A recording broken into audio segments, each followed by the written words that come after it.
गाजियाबाद के crossing Republic के लगभग दर्जनों मोहल्ले इस समय गंदा पानी पीने को मजबूर हैं, जिससे लोगों को पेयजल की समस्या खड़ी हो गई है, जिससे लोगों में आक्रोश भी नजर आ रहा है। सूचना के बाद भी जिम्मेदार ध्यान नहीं दे रहे हैं। गर्मी शुरू हो चुकी है, ऐसे में दूषित पानी व भोजन के प्रयोग से कई तरह की बीमारियां हो सकती हैं। इसके बाद भी जलकल विभाग शहर क्षेत्र के कई मोहल्ले में दूषित पानी की सप्लाई कर रहा है। लगभग एक सप्ताह से गंदे व दुर्गंध युक्त पेयजल की सप्लाई की जा रही है। करीब 600 लोग इससे प्रभावित हैं। लोगों के अनुसार सप्लाई वाले पानी का रंग पीला है, वहीं बाल्टी में पानी भरकर रखने से कुछ ही देर बाद उसमें गंदगी बैठ जाती है। पानी में दुर्गंध आती है, जिसके चलते उसे पीना संभव नहीं है। गंदा पानी सप्लाई वाले क्षेत्र के लोग पीने के पानी की अन्य जगहों से व्यवस्था करने को विवश है।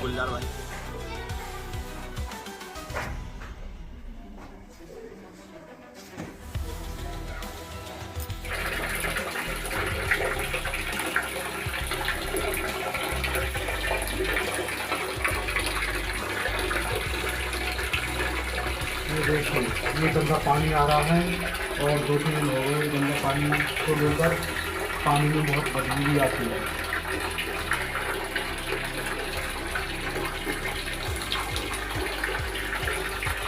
क्या नाम है आपका? मेरा नाम राहुल कुमार है। राहुल जी, कहाँ पर रहते हैं? मैं गाजियाबाद के प्रथम वार्ड संख्या 1 भीमनगर गली नंबर 7 का निवासी हूँ।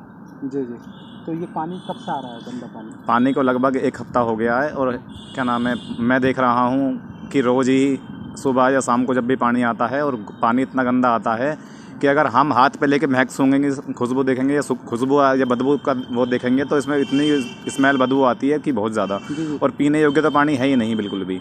हम पीने को तो छोड़ो, हम इसे काम में अपने बर्तन जो घरों के बर्तन होते हैं उसमें भी यूज़ नहीं कर सकते, ऐसा पानी आ रहा है। जी नहीं, ये तो पानी तो बिल्कुल जैसे साफ पानी का वो कह रहे दावा किया गया था। नहीं, ये तो दावा इनका झूठा है ना, कि जो दावा करते हैं वो क्या नाम है गलियों में आके अमृत जल है ये तो। अमृत जल तो फिर जो लोग दावा करते हैं उनको आके देखना चाहिए और उनको गिलास में लेकर पीना भी चाहिए, फिर वो खुद बताए कि ये अमृत जल है या दूषित जल है। जी जी। आप इस तरह मतलब आप कह रहे हैं कि गंदा पानी है, आप काम में भी लाते हैं तो आपको डर नहीं लगता बीमारी वगैरह? डर लगता है, तभी तो हम अपने समरसेबिल का पानी यूज़ करते हैं। और क्या नाम है, जब हम जनता टैक्स हम और जनता टैक्स दे रही है, टैक्स का पैसा दे रही है, सेवा टैक्स, ये पानी का टैक्स दे रही है, तो पानी इसको भी तो इस्तेमाल करेगी पब्लिक। 7 दिन हो गए, आप कह रहे हैं 1 हफ्ता हो गया, आप किसी अधिकारी के पास नहीं गए? अधिकारी के पास जाते हैं तो वहाँ से आश्वासन मिलता है कि हाँ हो जाएगा, देख रहे हैं, अभी काम चल रहा है। और अभी हम जोन 4 की टंकी पर आए हैं तो यहाँ पर हमने बात करी आके, यहाँ पर एक अंकल मिले हैं जो कि ये काम वाम देखते हैं, तो उन्होंने बताया कि अभी ये कुछ दिनों से समस्या आ रही है, कि ये खुद कबूल भी रहे हैं कि हाँ समस्या आ रही है, मगर ये कुछ दिन बोल रहे हैं और मैं कम से कम 7-8 दिन बोल रहा हूँ, क्योंकि पानी तो हमारे घरों में आता है, इनके यहाँ थोड़ी नहीं आता जो ये बोल रहे हैं टंकी पर। आज ही आए आप यहाँ पे या फिर पहले भी? मैं एक बार पहले भी आया हूँ और तो तब भी कोई नहीं मिला। ये अंकल ही मिलते हैं, फिर इनसे हम बात नहीं करते हैं। जब ये कैंपस इनका तो ये तो सुरक्षा में लगे हुए हैं टंकी की, कभी कोई इसे हिला न दे आके। जी जी। तो आप यहाँ के जो प्रशासन है या फिर यहाँ के प्रतिनिधि हैं जो देख रेख करने वाले, उनसे क्या चाहते हैं? प्रतिनिधि हम तो सबसे पहले तो हम क्या नाम है, जो हमारे वार्ड के पार्षद हैं नीतू नागर जी और उनके प्रतिनिधि धर्मेंद्र छोटू जी हैं, हम उनसे के संज्ञान में डालना चाहेंगे क्या नाम है कि आप भी इस समस्या को अपने संज्ञान में लें और जो पब्लिक को, आम जनता को, नागरिकों को ये समस्या आ रही है, इस समस्या से छुटकारा दिलाएं। सर आपका परिचय? पूर्व पार्षद वार्ड 27 ललित कुमार कश्यप। इन दिनों क्षेत्र में दूषित पानी सप्लाई होने की शिकायतें आ रही हैं, तो इस विषय पर आपका क्या विचार है? देखिएगा, मुझे तो अभी लगता नहीं है कि हमारे यहाँ दूषित पानी है। वार्ड 27 में 2 पानी की टंकी है और जैसे ही कोई बड़े स्तर से लाइन नई जोड़ी जाती है या उसमें बारिश के समय ड्रेन में कोई पानी रह जाता है, तो उस समय गंदा पानी आता हो। तो कुछ दिन पहले की तो घटना थी जब बारिश का मौसम था और एक लाइन शराब के ठेके के सामने जहाँ पानी की टंकी है वहाँ पे फटी थी, तो उस समय तो गंदा पानी आया था। पर फिलहाल ऐसी कोई विषय भी सामने नहीं आया, क्योंकि हम इसी पानी के टंकी को यूज करते हैं। हम लोगों का जो पानी का भू स्तर है वो बहुत नीचे जा चुका है और मुझे लगता नहीं है कि कहीं भी क्षेत्र में गंदा पानी आता है। अच्छा, जैसे यहाँ की सर कुछ जनता है, जैसे भीमनगर है और लठमार कॉलोनी है, यहाँ की जो जनता बता रही है यहाँ की पानी में कुछ स्मेल टाइप की आती है, बदबू टाइप की आती है, तो इस पर आप क्या कहना चाहेंगे कि यहाँ के जो निवासी वो कह रहे हैं? जो देखिए, मेरा इसमें कहना यह है कि जो वार्ड 7 का जो लठमार कॉलोनी का जो क्षेत्र है, वो क्षेत्र में वार्ड 7 की जो पानी की टंकी है वो काफ़ी पहले लगी है।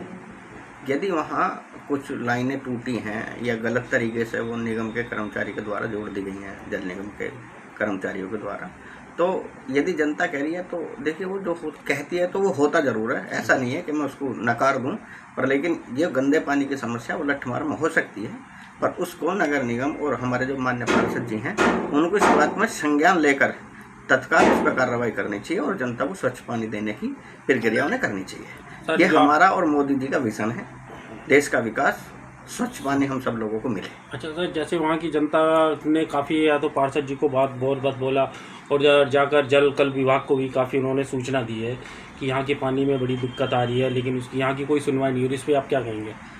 इस पर यदि माननीय पार्षद जी से वो कई बार कह चुके हैं, वो नहीं कर रहे हैं तो कोई बात नहीं, आला अधिकारी हैं, हमारे माननीय विधायक जी हैं, संजीव शर्मा जी सेक्टर 9 सेक्टर 11 विजयनगर में बैठते हैं और मुझे लगता है लेबर चौक शनि मंदिर के पास उनका आवास है, तो वो लोग वहां जाकर माननीय विधायक जी से कहें और माननीय विधायक जी तत्काल प्रभाव से सारे ही काम कर रहे हैं और आए दिन सुबह जनता दरबार माननीय विधायक जी के घर पर लगता है। अच्छा, कुछ स्थानीय निवासियों का कहना है कि गलियों में पाइपलाइनें टूटी पड़ी हैं, लीकेज हैं कुछ। देखिएगा, अभी माननीय विधायक जी ने कुछ नई लाइन के प्रस्ताव पास किए हैं, वो सब लाइनें बहुत जल्द जनता के बीच में और उनके घर तक पर्याप्त स्वच्छ पानी देने का काम माननीय विधायक जी बहुत जोर तोड़ से जनता की पूरी बात सुन रहे हैं। वहीं स्थानीय निवासियों का भी ये दावा कर रहे हैं कि अधिकारियों की शिकायत करने के बावजूद वो झूठा आश्वासन दे देते हैं और कोई कार्रवाई सुनिश्चित नहीं करते हैं। देखिएगा, अधिकारी इसमें कुछ लापरवाही कर सकते हैं, क्योंकि कि होता क्या, थोड़ा समय लगता है टेंडरिंग होने में, फाइल बनने में, और 2 से 3 महीने का समय लग जाता है। भाई साहब, आप भी जानते हैं प्रक्रिया है, यदि कुछ समस्याएं हैं तो उनका तुरंत माननीय विधायक जी और माननीय सांसद जी निस्तारण कर देते हैं। ठीक है।